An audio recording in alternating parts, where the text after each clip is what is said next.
Eka n'umunezero ntangere vyo gusubira kubana namwe banywanye mukurikira amakuru n'ibiganiro tubandanya gushikiriza imisi yose kuri imbonesha kure y'Umuhuza TV aho uherereye hose muri uyu mugoroba ndaguhaye ikaze muri amakuru yo kuwa gatanu ku itariki ya 18 Myandagaro 2023.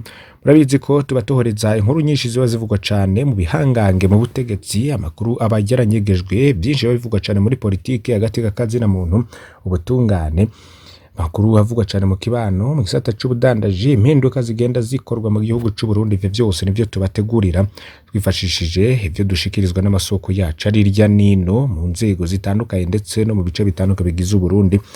Tutibagiye kandi bivugwa cyane ku mbuga ngurukana bumenyi n'ibimenyesha amakuru bitandukanye ivyo mu Burundi canke hanze yavyo, ariko bigaruka ku makuru abavugwa cyane mu Burundi. Muri amakuru rero turaza kwibanda ku mupfasoni w'umukuru w'igihugu c'u Burundi Angelina Ndayishimiye ku itariki ya 6 kwezi kwa gatanu 2023. Angelina Ndayishimiye umupfasoni w'umukuru w'igihugu ku kibuga c'indege ca Bujumbura yafatira urugendo rwa mushikana mu gihugu ca Nigeria, bwabaye ubwa mbere mu mateka y'u Burundi habwa ivyubahiro vy'abasirikare aca hagati y'ingabo zimutegereye. Ivyubahiro ubundi bihabwa abakuru b'ingabo mu gisirikare, mushikiranganje wo kwivuna abansi, mushikiranganje wa mbere, icegera c'umukuru w'igihugu na president wa Republika, birahabwa n'abashitsi rero bahambaye baserukiye ibihugu vyabo. Naho ndi mupfasoni w'umukuru w'igihugu yigeze akorerwa bino bintu mu Burundi. Deniza Nkurunziza, Ode Ndayizeye, Sophie Buyoya, Pascasie Ntibantunganya, Silvana Ntaryamira, Laurence Ndadaye, Faustin Bagaza na Adele Micombero ntibigeze bahabwa ico cubahiro nk'ico. Mupfasoni w'umukuru w'igihugu c'u Burundi niwe wa mbere azimvye. Fyona kuri subscribe canke sabone. Iyi nkuru ntuze kwicingwa harimo amabanga atandukanye utari uzi. Hari ibindi byinshi Angelina Ndayishimiye yisangije bitigeze bibaho. Leonidas Hatungimana yahoze ari umuvugizi wa President Nkurunziza avuga ko bitari bwigere bibaho ko umuvugizi w'umukuru w'igihugu asohora itangazo iyo umupfasoni mukuru akora urugendo rwo hanze. Avuga kandi ko atawundi mupfasoni w'umukuru w'igihugu yigeze agira ingendo za Angelina Ndayishimiye. Angelina Ndayishimiye niwe wenyene umushinga ntaye wiwe yasinye itegeko rimugira nka rumwe mu nzego zigize ibiro vy'umukuru w'igihugu. Uyu mwaka wonyene ibiro vya Angelina Ndayishimiye bizokoresha muri yaridi n'igice bivuye mu makori y'abarundi, ni kuvuga ko azokoresha ku kwezi hafi miliyoni 125. Kuri ayo harongera ko miliyaridi 7 n'imiliyoni 700 Angelina Ndayishimiye azokoresha mu mugambi yita cantine scolaire, no kuvuga miliyoni 642 ku kwezi. Amafaranga rero urwego rw'umukuru w'igihugu rukoresha mu ngendo hanze aherutse ku rwiza kabiri, yavuye ku miliyoni 800 ashirwa ku miliyaridi 1 n'umiliyoni 700. Nankeka ko ingendo za Angelina Ndayishimiye ziri mu biduza ayo mafaranga, aho ageze ku rwego rwo kujana mu ngendo hanze bana biwe bose, abavyeyi biwe, barumuna be n'abagabo babo, basaza we n'abagore babo. Angelina Ndayishimiye yobagiye kuba nka Grace Mugabe. Mu kiganiro aherutse gutanga kuri BBC, Angelina Ndayishimiye yavuze ko amara umwanya ku mihora ya internet araba impuzu zigezweho mw'isi. Mu vyo umukenyezi yisangije harimo kwambara imyambaro ya mbere izimvye ku rugero atawundi mupfasoni w'umukuru w'igihugu c'u Burundi yigeze agera ko. Ntatinya gukuranya ku munsi imyambaro y'imiliyoni 20, mbere akanashima ko amazina y'abahinga bazikoze canke ibimenyetso vyabo biboneka, harimo Gucci, Casa Barberi, Versace n'ibindi bitandukanye. Mu kiganiro Leonidas Hatungimana aherutse gutanga yagereranije Angelina Ndayishimiye na Grace Mugabe, abanyazimbabwe bari barataziriye amazina menshi ajanye n'ingene yaguma yiruka mu ngendo nyinshi kugura impuzu zizimvye, mu gihe abanyazimbabwe bariko bicwa n'inzara. Bamwe bamwita First Shopper mu kibanza ca First Lady. First Shopper bikaba bisigura umuguzi mukuru, bandi bamwita Gucci Grace kubera yakunda imyambaro izimvye kurwa n'uruganda rwa Gucci mu Butaliyano. Hari n'abamwise Disgrace Mugabe, inyota y'amatungo n'ivyubahiro yahavuye ituma Grace Mugabe ategeka umugabo wiwe kumugena kuba icegera c'umukuru w'igihugu kugira apfuye abariwe aca amusubirira. Ivyo riko vyagendekeye President Robert Gabriel Mugabe intwari yagwaniye kwikukira kwa Zimbabwe tembagazwa muri 2017 n'abasirikare bari barongowe na Emmerson Mnangagwa. Ugaron Dasatunga Imana ngo guha ivyubahiro vy'abasirikare umufasoni n'umukuru w'igihugu nakambaro ukibara. Avuga ko ari vyiza ko umufasoni n'umukuru w'igihugu agabwa icubahiro ariko iyo batanguye kurenga amategeko bakamukora ivyo atarekuriwe ko bishobora kuzokwegera umugabo wiwe. Ron Dasatunga Imana yibutsa ko Abarundi batoye Evariste Ndayishimiye ariko batigeze batora Angelina Ndayishimiye. Ndayishimiye nawe umupfasoni w'umukuru w'igihugu cy'u Burundi wenyene yambitswe n'umugabo wiwe ikidari ca mbere gyambaye mu gihugu. Niyo nkuru rero yari igezweho twari dutanguriye ko muri aya makuru tubanyuriramwo vyinshi kukuzinga kwisangijwe n'umupfasoni w'umukuru w'igihugu. Uturere tumwe tumwe mwagiye mutumviriza kwirabana n'ingendo azokora ndetse n'izo amaze gukora. Mwumviriza ingene yambara impuzu zihenze, mwumviriza kandi ko ashobora no kuba nka Grace Mugabe. Vyose rero nivyo abantu batandukanye bagenda bavuga, ariko niyo nkuru twari twabateguriye kugira mwumvirize ibiba bikorwa n'uyu mupfasoni w'umukuru w'igihugu Angeline Ndayishimiye ndayubaha. Reka aya makuru yacu rero tuyabandanirize ku yandi agezweho. Ibururi yafashwe umwigeme ku nguvu amusiga ari Kiruruma.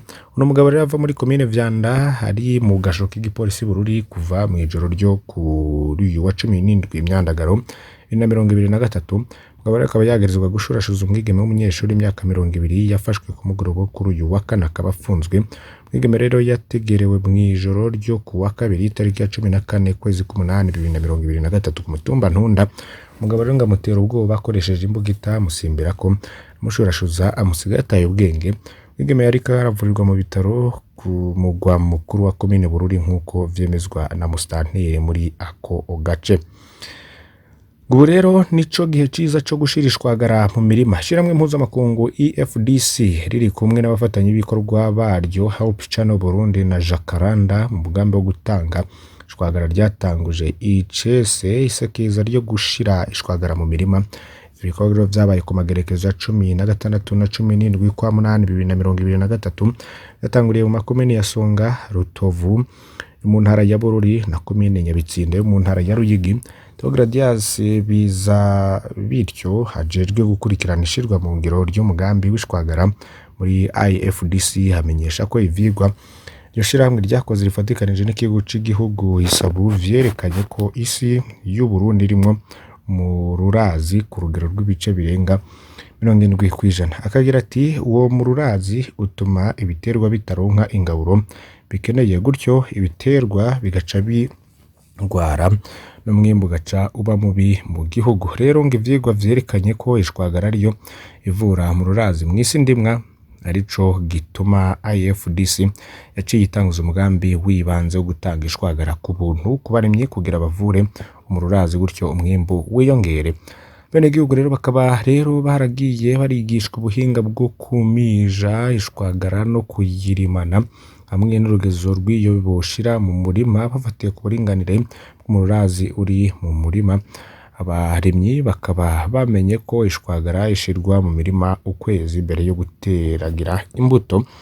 Simuze ya Renova umuyobozi w'uburimyi ubworozi n'ibidukikije mu ntara ya Rugi amenyesha abarimyi ko ishwagara yonyene itikwije kugira ngo bagwize umwimbu.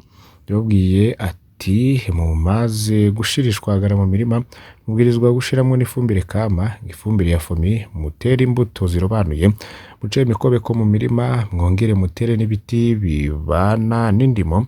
Nimwabigenza gutyo mwimbu uziyongera. Abaserukiye amashiramwe yakorana IFDC mu mugambi wo gutanga ishwagara yagiye arahimiriza abarimyi bataronse ishwagara ko batokwama biteze ivy'ubuntu, ahubwo bomenya akamaro kayo bakayigurira mu mafaranga yabo. Bagira bati umufuko w'ibiro 50 vy'ishwagara uguzwe 5,000 by'amarundi ntizivye, rero murashobora no kuyigura kugira mukosore mu rurazi uri mu mirima yanyu kugira muduze umwimbo. Mwomenya ko ibishinga ntahe vyatanzwe n'abamaze kuyikoreshwa mu mugambi wa IFDC bavuga ko mwombi wigwije akarenga kabiri bafatiye ku huwo bahora baronka batarakoresha ishwagara. Niyo nkuru rero yindi igezweho mu gisata c'uburimyi. Yandi makuru rero hari inkuru igezweho iriko iravugwa cane ku muhinga mu uyu munsi wa mbere isiganwa mpuzamakungu ry'imiduga abadereva ariko berekana ubuhinga budasanzwe. Bokera Valerie na Faida bariko basiganwa baserukira Burundi ariko basura akavumbi mu gukata makoro usiko bunyarutse budasanzwe. Bateguye amahiganwa amenyesha ko kuri uyu munsi wa 18 ukwezi k'umunani 2023 hari haciye imyaka 30 Burundi butakira amahiganwa nkayo ahuza amakungu ariko kadasanzwe rero kamajonjora ko kuri uyu munsi wa 18 kwezi k'umunani 2023 basiganwa berekana ubushake n'ubushobozi budasanzwe.